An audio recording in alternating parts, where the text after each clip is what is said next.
Sí. Listo, perfecto. Entonces, hola, hola a todos y bienvenidos a una nueva sesión con Women Who Code Monterrey. Listo. Me presento, mi nombre es Angélica Landazábal, soy ingeniera en informática de la UNED, ubicada en Venezuela, y actualmente hago parte del equipo de Backend Developers en Mercado Libre. También he participado en distintas comunidades de tecnología como mentora, voluntaria y organizadora, ayudando a que el conocimiento esté al alcance de todos. También me encantan los deportes, tal cual como dijo Ale, especialmente el Karate Do.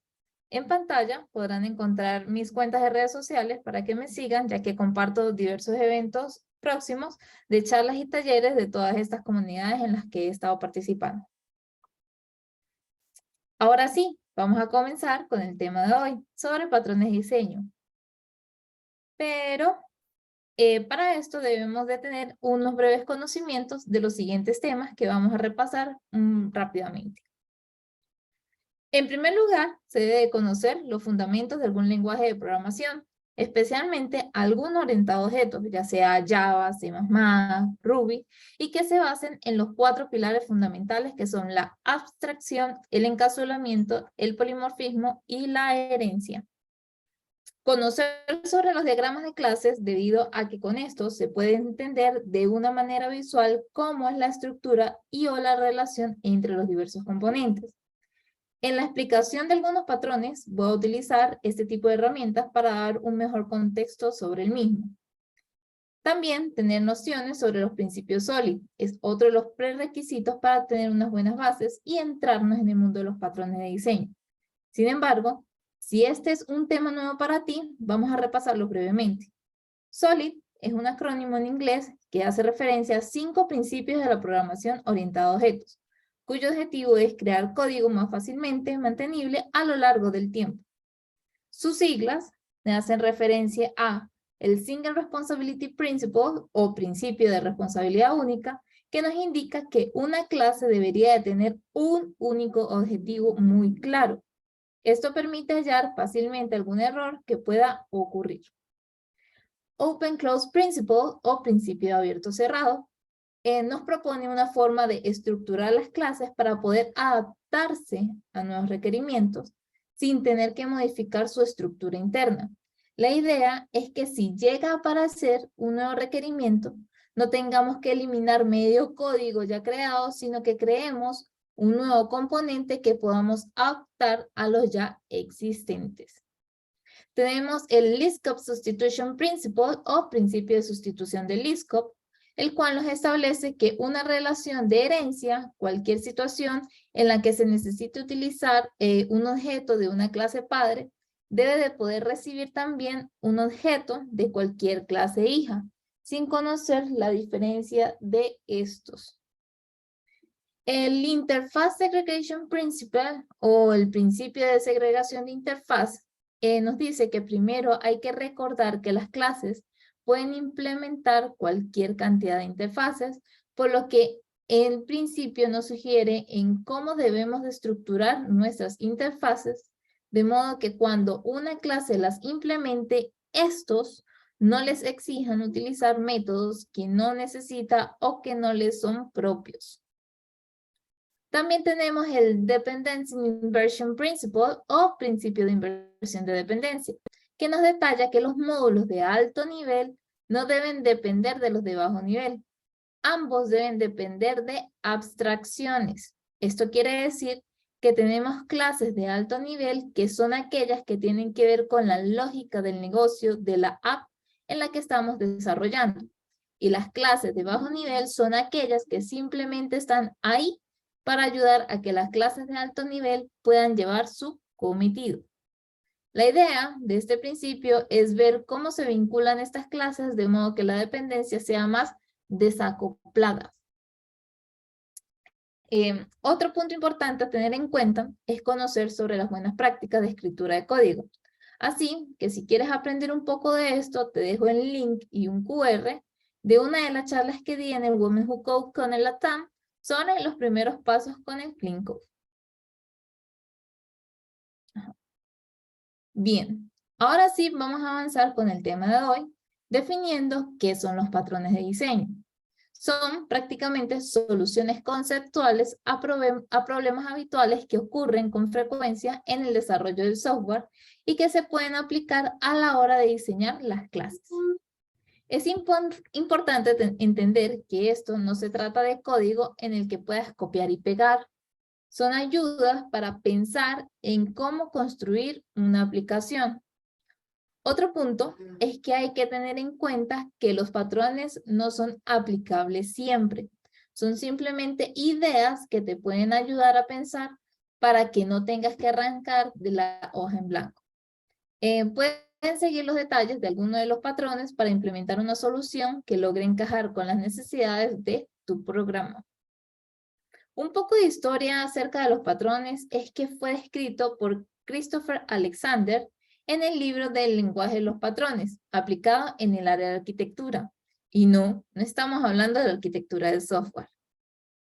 Luego, en 1995, se publicó un libro llamado Design Patterns, donde se presentaban 23 patrones que resolvían varios problemas del diseño orientado a objetos, recogidos por 4 autores que pronto fueron conocidos como la banda de los 4 o Gang of Four. Desde entonces, se han descubierto nuevos patrones y algunos de ellos no están totalmente relacionados con el diseño orientado a objetos, pero que al percibirse que esta solución puede repetirse una y otra vez en varios proyectos, se hace el descubrimiento de un nuevo patrón, es decir, nace un nuevo patrón. Los patrones de diseño tienen varios pros que los hacen valiosos en la construcción de software. Algunos de estos son soluciones probadas. Los patrones de diseño son soluciones probadas y bien documentadas a problemas comunes en la programación de software. Al utilizar un patrón, se puede estar seguro de que está utilizando una solución que ha sido probada y que ha demostrado ser efectiva en situaciones similares. Como segundo, es mejora de reutilización del código. Los patrones de diseño promueven la reutilización del código, ya que proporcionan soluciones estandarizadas a problemas comunes. Esto significa que el mismo patrón de diseño puede ser utilizado en diferentes partes de un programa o en diferentes programas, lo que ahorra tiempo y esfuerzo en el desarrollo. También nos facilita la comprensión del código. Los patrones de diseño tienen nombres y documentación estandarizados, lo que nos facilita la comprensión del código para otros desarrolladores que no están familiarizados con el proyecto. Los patrones de diseño también proporcionan una forma de describir soluciones comunes de una manera concisa y comprensible. Aumentan también la flexibilidad y la escalabilidad. Los patrones de diseño proporcionan soluciones flexibles y escalables que pueden ser utilizadas para adaptarse a diferentes situaciones y requisitos. Esto significa que el código construido utilizan los patrones de diseño es más fácil de mantener y actualizar en el tiempo. Fomenta también las buenas prácticas de la programación, ya que los patrones de diseño promueven la utilización de buenas prácticas de programación como la separación de preocupaciones y la modularidad de código. Esto puede ayudar a evitar problemas comunes como el acoplamiento excesivo y la falta de cohesión en el código. A pesar de los beneficios que ofrecen los patrones de diseño, también existen algunas desventajas y consideraciones que debemos de tomar en cuenta. Una de ellas es la complejidad. Al utilizar patrones de diseño, se añade una capa adicional de complejidad al código. La implementación de un patrón de diseño puede requerir más tiempo y esfuerzo y puede hacer que el código sea más difícil de entender y mantener. Sobrediseño. La utilización de patrones de diseño pueden llevar a un sobrediseño, donde aplican soluciones complejas a problemas muy simples. Esto puede aumentar la complejidad y el tiempo de desarrollo. También tenemos el ajuste forzado. A veces los patrones de diseño se aplican forzosamente a un problema que no se adapta completamente al patrón. Esto puede llevar a una implementación ineficiente o incorrecta del patrón. lo que nos puede reducir la eficiencia del código. También tenemos el punto del aprendizaje, ya que los patrones de diseño requieren que los desarrolladores tengan un conocimiento profundo de los patrones y su implementación. Esto puede requerir tiempo y esfuerzo para aprender, lo que puede ser una barrera para algunos desarrolladores. Finalmente tenemos la dependencia. Los patrones de diseño pueden crear una dependencia entre diferentes partes del código, lo que puede hacer que sea más difícil de cambiar o actualizar. Si se cambia un patrón de diseño en un lugar, puede afectar a otras partes del código. En resumen, los patrones de diseño son herramientas valiosas que pueden ayudar a mejorar la calidad del código, reducir el tiempo de desarrollo y aumentar la flexibilidad y escalabilidad del software. Sin embargo, los desarrolladores deben de evaluar cuidadosamente si un patrón de diseño es la solución adecuada para un problema en particular y si los beneficios superan las desventajas. Además, los patrones de diseño deben utilizarse con moderación y no aplicarse forzosamente a problemas que no se adaptan completamente a este. Existen 3 clasificaciones de patrones que varían según su complejidad, propósito, nivel de detalle y aplicabilidad al sistema que se diseña. Empecemos con los patrones creacionales, que nos hablan de cómo se crean nuevas instancias de los objetos para incrementar la flexibilidad y la reutilización del código ya existente. A continuación, voy a dar un brief sobre cada patrón de diseño expuesto en el libro, ojo. Y ya en futuras sesiones podremos hablar más a detalle la aplicación de los mismos junto con una implementación en varios lenguajes de programación para que lo vean un poco más a detalle. El primero que vamos a empezar en esta lista es el singleton, que nos garantiza que una clase tenga una única instancia y proporciona un punto de acceso global a dicha instancia. Posee un constructor privado para evitar que se cree una instancia adicional de la clase y en su lugar nos va a proporcionar un método estático para obtener su única instancia. Si esta aún no ha sido creada, el método estático va a crear una instancia y la va a devolver. De lo contrario, el método simplemente devuelve la instancia ya existente. Singleton se utiliza comúnmente en situaciones en las que solo se permite la existencia de una única instancia de una clase, como por ejemplo en objetos de gestión que gestionan conexiones a bases de datos o archivos de registro. También se puede utilizar para proporcionar un punto de acceso global a una instancia compartida, lo que nos va a facilitar mucho el acceso a dicha instancia desde cualquier lugar del código. Este diagrama, en la clase singleton, tiene un constructor privado y una variable estática, instance, que almacena la única instancia de la clase. La clase singleton también tiene un método estático, getInstance, que nos va a devolver la única instancia de la clase. Si la instancia aún no ha sido creada, el método estático crea una nueva instancia y la devuelve. De lo contrario, simplemente nos va a devolver la instancia ya existente. Tenemos como siguiente al prototype, el cual se utiliza tal cual para crear objetos a partir de un prototipo existente.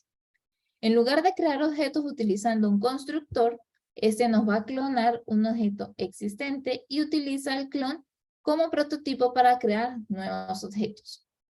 Este define una interfaz prototype que especifica un método clone que devuelve una copia exacta del objeto y luego se crean clases concretas que lo van a implementar.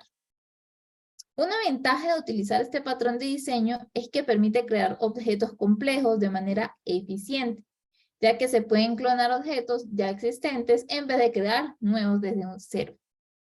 Solo se van a modificar las propiedades del nuevo objeto según sea necesario. En este diagrama, la interfaz prototype nos define un método clone que devuelve una copia exacta del objeto. La clase concretePrototype implementa la interfaz prototype y proporciona una implementación del método clone. Para crear un nuevo objeto a partir de un prototipo existente se llama al método clone del prototipo existente y se utiliza el resultado como el nuevo objeto. Luego se pueden modificar las propiedades del nuevo objeto según sea necesario. En resumen, el patrón Prototype Method es útil cuando se necesitan crear objetos complejos de manera eficiente a partir de objetos ya existentes. Al clonar objetos existentes se puede reducir la complejidad y el tiempo necesario para crear nuevos objetos. Se me olvidaba comentar que de cada tipo de patrón solamente voy a profundizar un poco en dos, más por motivos de tiempo. Cabe también mencionar que estos no tienen una importancia mayor o menor que algún otro. ¿Sí? Vamos a continuar ahora con el Builder Method, que también es conocido como el patrón constructor. Se utiliza para construir objetos complejos paso a paso. En lugar de crear y configurar el objeto directamente, el Builder Method nos va a definir un objeto del tipo Builder, que proporciona métodos para configurar las propiedades. Cada uno de estos métodos nos va a devolver un objeto Builder actual, permitiendo así encadenar varias configuraciones juntas en una sola instrucción. Una vez se han configurado todas las propiedades del objeto, Builder proporciona un método llamado build, que devuelve el objeto completo y construido, permitiendo crear objetos más complejos de manera fácil y modular. Builder se utiliza comúnmente en situaciones en las que se necesita construir objetos complejos en los que se requiere una serie de pasos y configuraciones. Otro punto también es que se utiliza para abstraer la construcción de objetos complejos del código cliente, lo que facilita la creación de pruebas unitarias y la modularidad del código. Seguimos con el Abstract Factory, o también conocido como patrón de diseño de fábrica abstracto.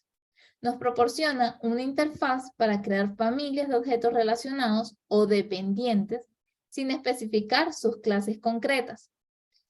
Se utiliza comúnmente en situaciones en las que se necesitan varias familias de objetos relacionados, las cuales trabajarán juntos para lograr un objetivo en común. También se puede utilizar para proporcionar una capa de abstracción sobre la creación de objetos, facilitando el uso de pruebas unitarias y la modularidad del código.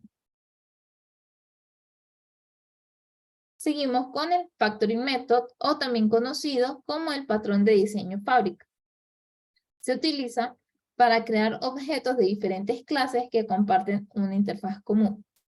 Este patrón proporciona una forma de encapsular la creación de objetos y permite que el código cliente trabaje con objetos genéricos en lugar de tener que lidiar con la creación y el conocimiento de las clases específicas. El patrón utiliza una clase fábrica o creadora para construir objetos de las clases específicas que nos van a implementar una interfaz en común. Esta clase contiene un método que devuelve un objeto de la clase requerida y el código cliente lo utiliza para obtener objetos sin conocer la clase concreta de los objetos que se están creando en sí. Este patrón se utiliza muy comúnmente en situaciones en las que es necesario crear objetos de diferentes clases que se implementan con la misma interfaz o que van a compartir características similares. También puede utilizarse para proporcionar una capa de abstracción sobre la creación de objetos, lo que nos va a facilitar la creación de pruebas unitarias y la modularidad del código, un poco parecido a lo que hacía el Factory Abstract o el Abstract Factory.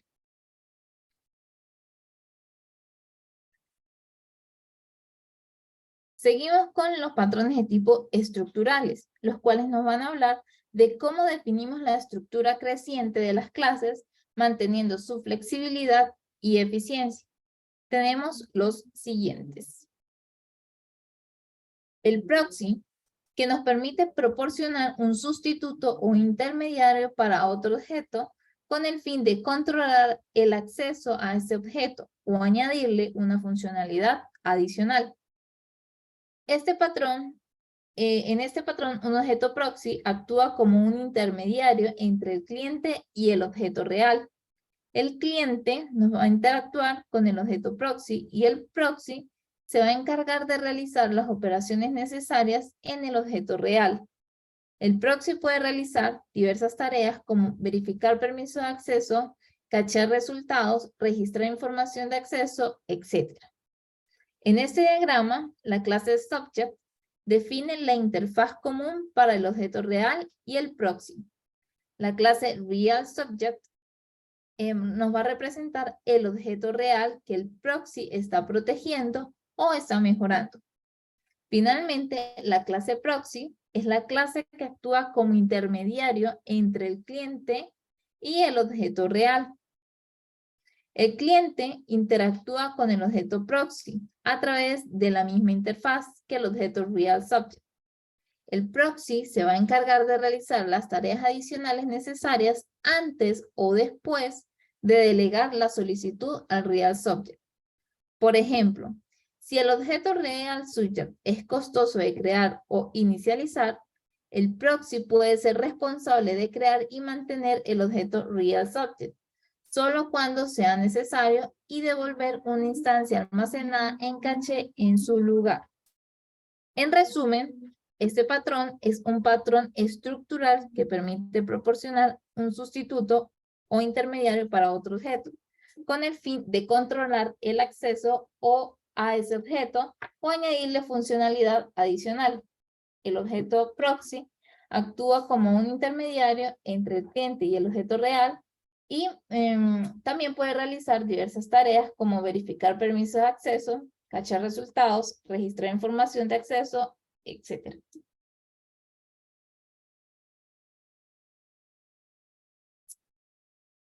Seguimos con el decorator, que nos permite agregar comportamiento adicional a un objeto existente sin modificar su estructura básica. Este patrón nos va a crear una clase decoradora que devuelve el objeto original y agrega funcionalidad adicional a través de métodos y atributos adicionales. La clase decoradora implementa la misma interfaz que el objeto original, lo que nos va a permitir que se utilice como un sustituto del objeto original donde se va a requerir. En este diagrama, la clase Component representa el objeto original que se desea decorar. La clase Decorator es la clase base para todos los decoradores y contiene una referencia al objeto.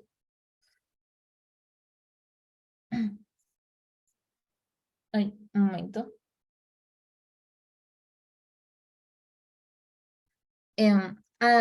Una referencia al objeto de component. Las clases concrete component son implementaciones concretas del objeto original y nos van a proporcionar las funcionalidades básicas. Cada decorador nos va a agregar su propia funcionalidad, lo que permite construir una cadena de decoradores que agregan funcionalidad adicional al objeto original. Cada decorador nos va a implementar la misma interfaz que el objeto original, lo que va a permitir que se utilice como un sustituto de este objeto donde se requiera. Por ejemplo, si se tiene un objeto window, ¿sí? Una ventana, en una aplicación gráfica se puede agregar bordes decorativos y barras de desplazamiento a la ventana utilizando decoradores. En lugar de modificar el objeto window, se pueden crear decoradores como Border Decorator o Scroll Bar Decorator que agreguen funcionalidades adicionales a esa ventana.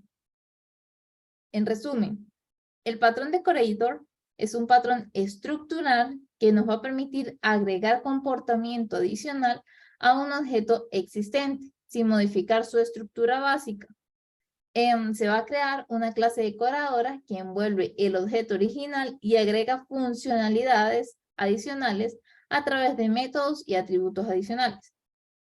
Cada decorador implementa la misma interfaz que el objeto original, lo que nos va a permitir que se utilice como un sustituto del objeto original donde se requiera.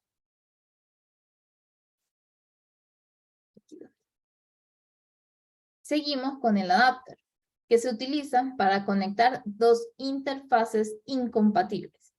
Este patrón nos va a permitir que objetos con interfaces diferentes trabajen juntos sin necesidad de modificar el código fuente original. El adapter se compone de tres elementos principales: el objeto adaptar, o también llamado adaptee, el adapter y el cliente que utiliza el adapter. El adapter actúa como una capa intermedia que traduce las llamadas del cliente al formato esperado por el objeto a adaptar. Tenemos también el flyweight, que se utiliza para mejorar la eficiencia en situaciones donde se deben crear múltiples objetos que son similares o idénticos. Este patrón se basa en la idea de compartir objetos para reducir la cantidad de memoria utilizada en la aplicación. El patrón se logra mediante la creación de una clase flyweight que contiene los atributos comunes a múltiples objetos. Estos objetos se almacenan en un pool de objetos y se utilizan en lugar de crear nuevos cada vez que se vayan a requerir.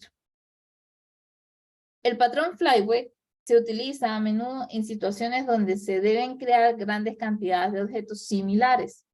Por ejemplo, en un procesador de texto, los caracteres individuales pueden ser tratados como objetos flyweight, lo que permite que se compartan los mismos objetos en múltiples lugares dentro de un mismo documento.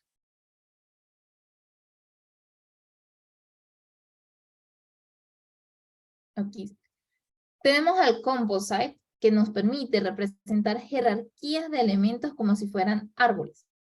Permite a los clientes tratar objetos individuales y composiciones de objetos de manera uniforme, lo que simplifica el código del cliente.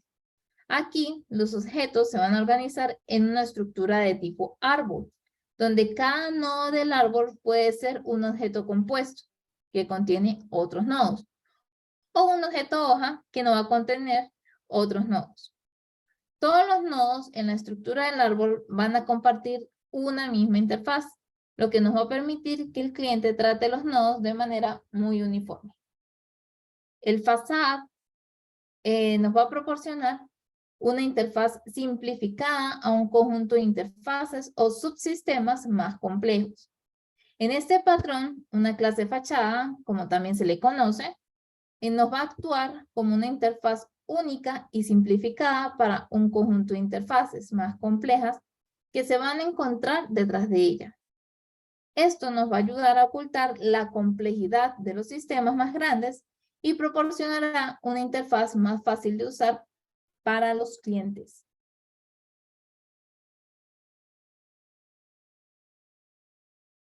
Tenemos al bridge, el cual se utiliza para separar una abstracción de su implementación, permitiendo que ambas puedan variar independientemente. Esto se logra mediante la creación de dos jerarquías de clases separadas, una para la abstracción y otra para la implementación, y conectándolas mediante un objeto de tipo puente. En este patrón, la abstracción la va a definir la interfaz que se utilizará para interactuar con el cliente, mientras que la implementación va a proporcionar la ejecución concreta de esta misma interfaz. El objeto puente va a actuar como una conexión entre la abstracción y la implementación, permitiendo que ambas puedan variar de manera independiente. El patrón bridge se puede implementar de varias maneras, pero la forma más común es utilizando una interfaz o una clase abstracta para la abstracción y otra interfaz o clase abstracta para la implementación.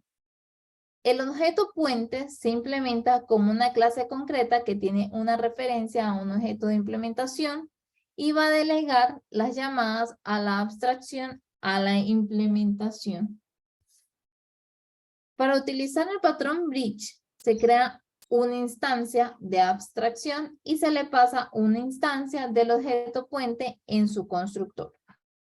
El objeto puente se encarga de delegar las llamadas a la implementación subyacente y la abstracción se encarga de interactuar con el cliente.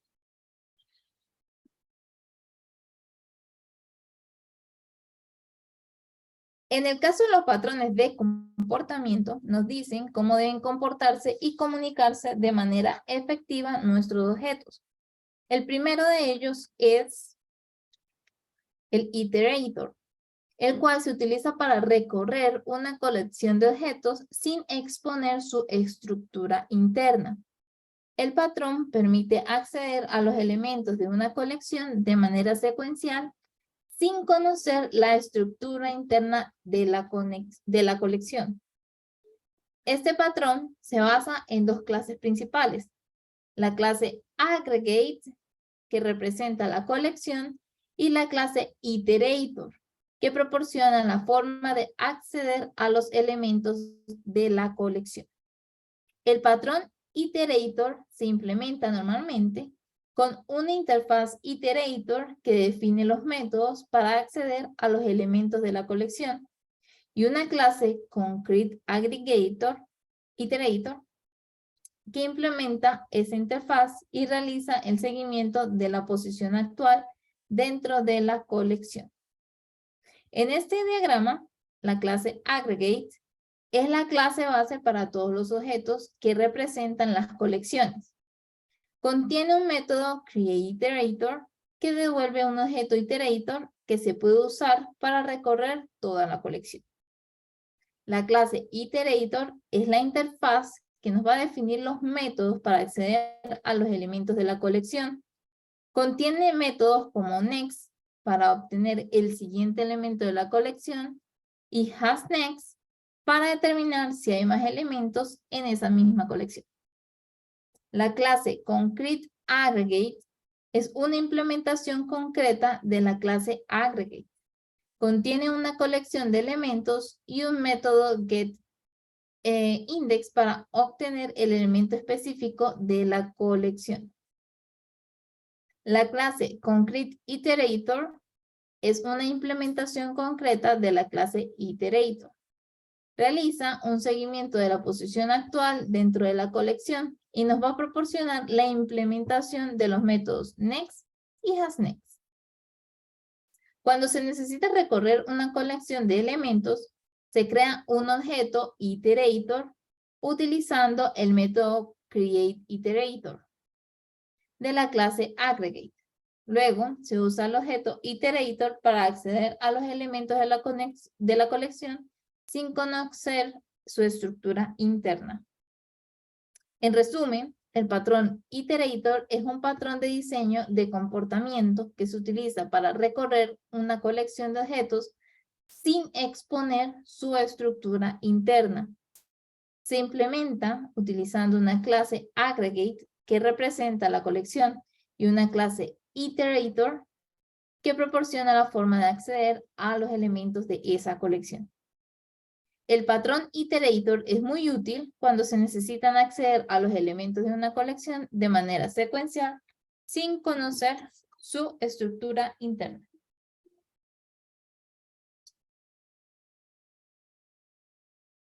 El patrón observer se utiliza para establecer una relación de uno a muchos entre los objetos, de modo que cuando un objeto cambia su estado, todos los objetos que dependen de él sean notificados y actualizados automáticamente. Este patrón se basa en dos clases principales. La clase subject o sujeto, que representa el objeto que se va a observar, y la clase observer o observador, que representa los objetos que observan al sujeto. Cuando el estado del objeto subject cambia, notifica a todos los objetos observer registrados para que puedan utilizar su estado en consecuencia. Los objetos observer se registran con el objeto subject, utilizando un método de registro y se eliminan utilizando un método de eliminación. En este diagrama, la clase subject es la clase base para todos los objetos que se observan. Contiene una lista de objetos observer que se registran con él. Cuando el estado del objeto subject cambia, notifica a todos los objetos observer registrados, llamando a su método update. La clase observer es la interfaz que define el método update, que se llama cuando el objeto subject cambia de su estado. La clase concreteSubject es una implementación concreta de la clase subject. Contiene un estado interno que puede cambiar y un método setState, que se utiliza para cambiar el estado del objeto cuando se llama el método setState. Notifica a todos los objetos observer registrados llamando a su método update.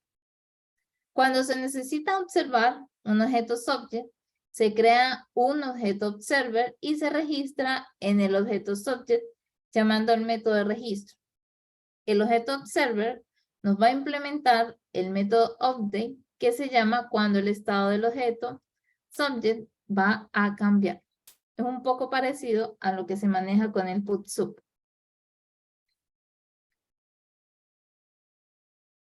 Strategy.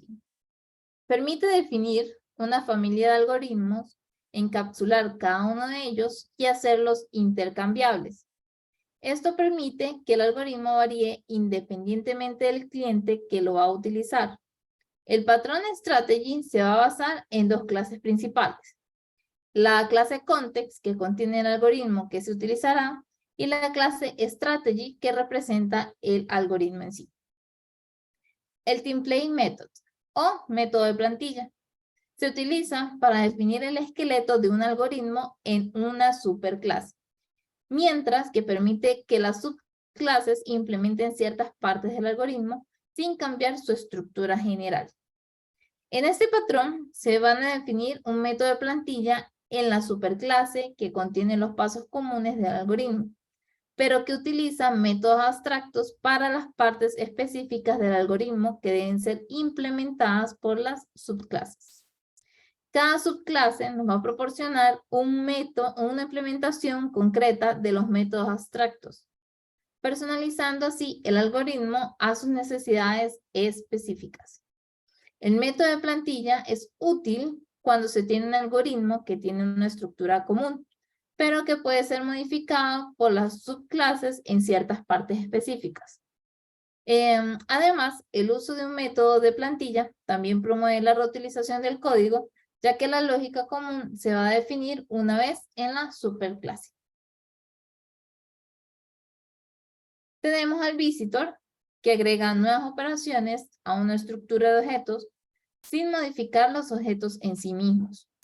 Este patrón, o el patrón visitor, se basa en la idea de que las operaciones que se realizan en los objetos de una estructura están separados de los propios objetos y que una nueva operación puede ser añadida a la estructura sin modificar los objetos que las van a componer. El patrón visitor se compone de dos elementos principales.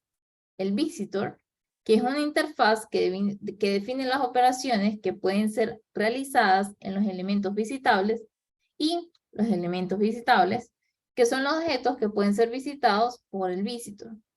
Cada uno de estos elementos visitables nos va a proporcionar un método que acepta un visitor como parámetro, lo que permite al visitor realizar su operación en el objeto visitable. También tenemos al patrón de diseño command, que este patrón encapsula una solicitud como un objeto, lo que nos va a permitir parametrizar clientes con diferentes solicitudes. Hacer que las solicitudes se encolen, se registren y luego se deshagan, así como permitir las operaciones remotas de diferentes solicitudes. En command, el objeto que realiza la solicitud invocada no nos va a conocer la implementación de la solicitud en sí mismo, sino que se nos comunica con ella a través de un objeto command que encapsula toda la solicitud. El objeto command, a su vez, va a interactuar con el objeto que implementa la solicitud llamando a un receptor. Este patrón es especialmente útil en situaciones en las que se requiere una flexibilidad y extensibilidad considerable en la construcción de aplicaciones.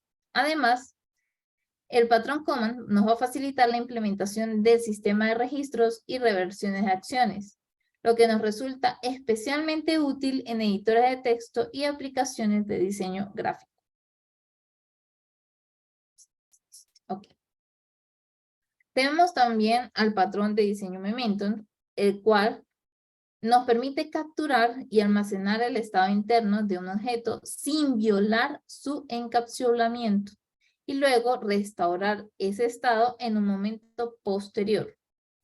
En este patrón se define un objeto llamado memento que representa el estado interno de otro objeto llamado originator.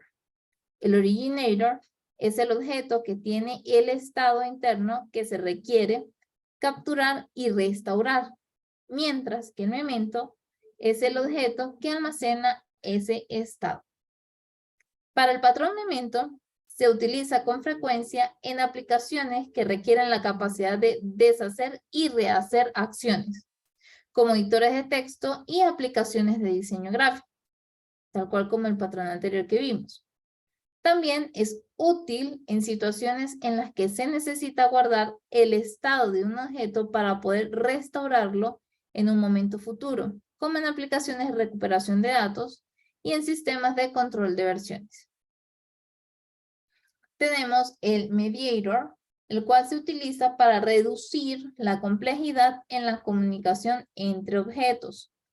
El patrón se basa en un objeto mediator o mediador que coordina las comunicaciones entre diferentes objetos, en lugar de permitir que los objetos se comuniquen directamente entre sí. El mediador nos va a actuar como una especie de intermediario y va a controlar el flujo de la comunicación entre estos objetos. En lugar de que los objetos se comuniquen directamente, ellos van a enviar sus mensajes hacia el mediador, que luego este los va a reenviar al objeto destinatario adecuado que se necesite. De esta manera, el patrón mediador nos va a ayudar a reducir esa complejidad en el sistema y a acoplar todos estos datos de una manera mucho más flexible. Este patrón es útil también en situaciones en las que hay muchos objetos interactuando entre sí y puede ser difícil coordinar todas ese tipo de interacciones o comunicaciones. Al utilizar un objeto mediador, se puede simplificar la lógica de comunicación y hacer que el código sea más fácil de mantener y de entender, que es importante.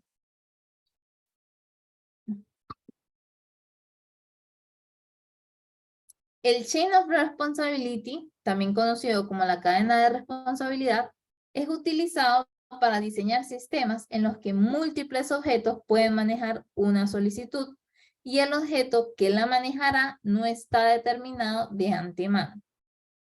En este patrón, cada objeto en la cadena tiene la posibilidad de manejar la solicitud y puede pasarla al siguiente objeto de la cadena si no puede manejarla.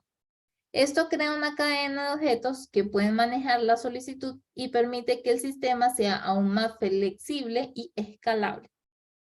El patrón se basa en la idea de que los objetos en una cadena están ordenados de alguna manera y que la solicitud se pasa de un objeto a otro hasta que se maneja adecuadamente.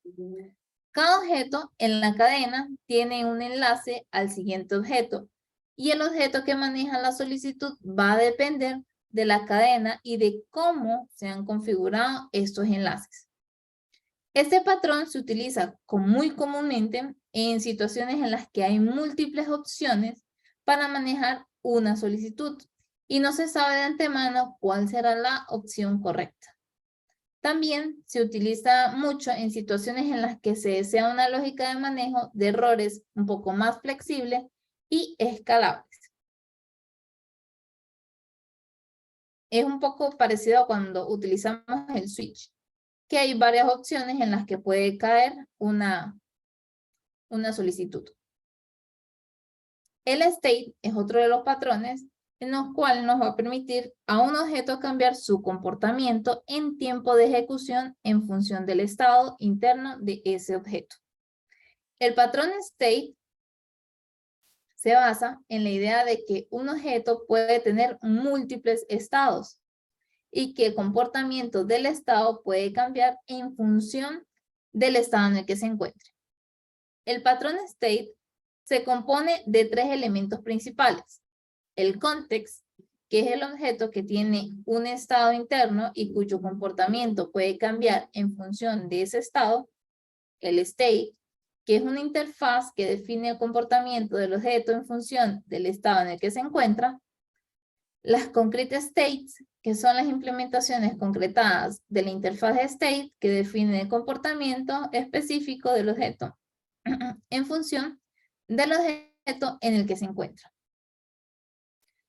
Tal cual, como dije en un principio, cada vez se van a ir agregando más y más patrones de los cuales podemos ir utilizando en todos nuestros proyectos.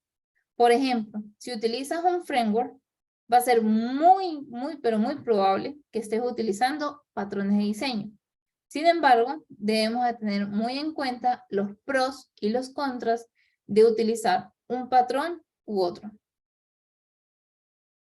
Para finalizar, les comparto los enlaces a algunos de los recursos sobre patrones de diseño que les van a ayudar a ustedes a profundizar un poco más en este tema, que de verdad se los recomiendo. Y les doy las gracias por compartir un rato con nosotras.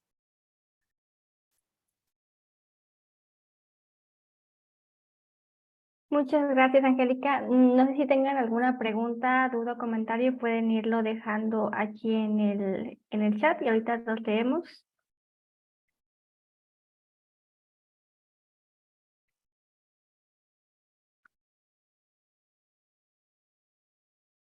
En lo que dejan alguna pregunta, yo tenía una.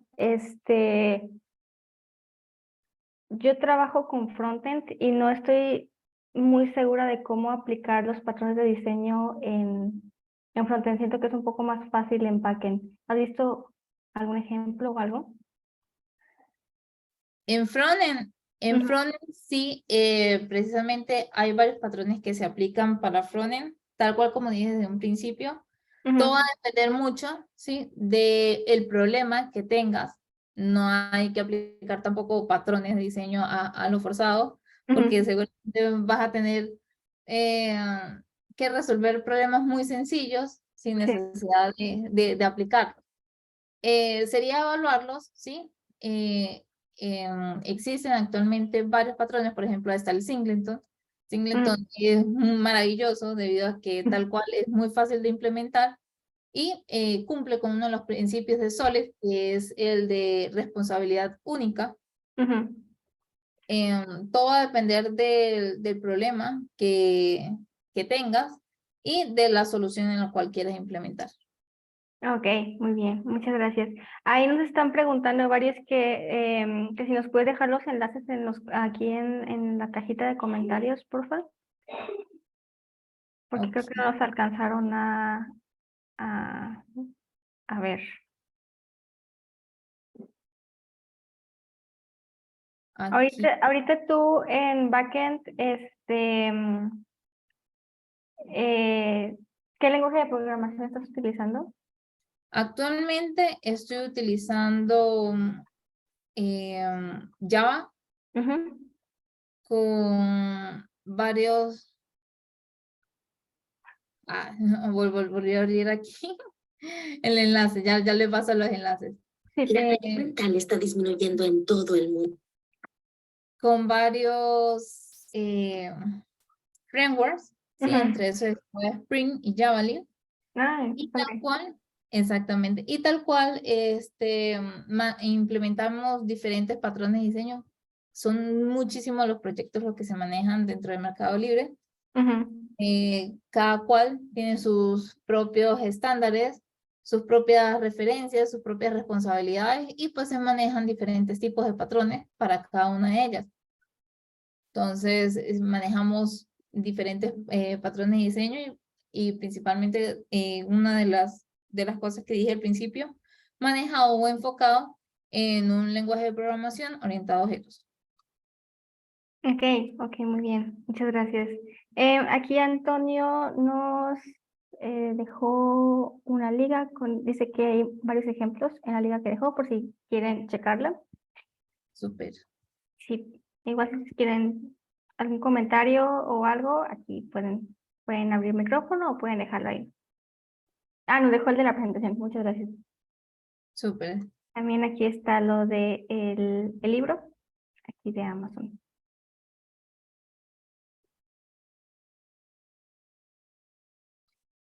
Lo importante y lo bueno también es que tal cual cada vez existen más patrones de diseño.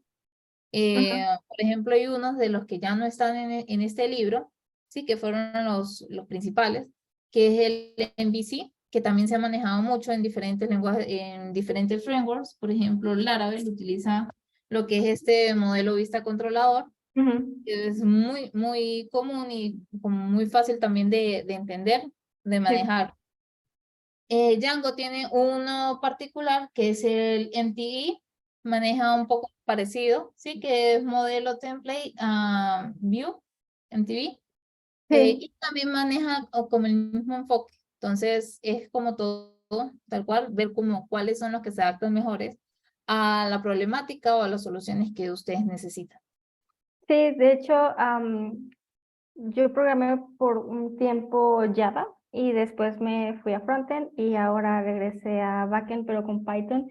Y yo me confundía mucho porque yo venía del MVC y luego llegué a Python con... El ¿cómo? MTV, Sí, y yo pensé que el Vue era lo mismo que el Vue ujú, en Java y no, es completamente diferente. Y ahí me estoy dando tranquilo. de topes un buen rato, pero sí, creo que es importante como que ya en cuanto hice como ese enlace de que, ok, esto es esto, quizás no era lo mismo, pero lo pude como hacer más. Relacionar, ajá. Exacto, relacionar como que fue un poco más fácil para mí entender ese patrón. Sí, no, a mí también me pasó lo mismo. Yo estaba acostumbrada al árabe, entonces Ujú. MVC igual. Symfony también maneja la misma arquitectura. Y cuando pasé a trabajar ya con Python, específicamente con Django, el concepto era diferente y era como que, oh no, me están saliendo errores, pero no. Sí. Que ya empezamos a darle un poquito más a la lectura, tal, a especializarme y pues como que, todo tiene sentido. Sí, sí, creo que está padre como que saber las bases para poder, cuando utilizas nuevos patrones, al menos como que hacer relaciones o algo así. Sí, Pero pues muchas gracias, Angélica. Creo que ahorita ya no dejaron más preguntas, pero igual cualquier cosa, Angélica dejó sus redes sociales y creo que está abierta a responder cualquier pregunta que le hagan por allá. Voy a pausar aquí esto.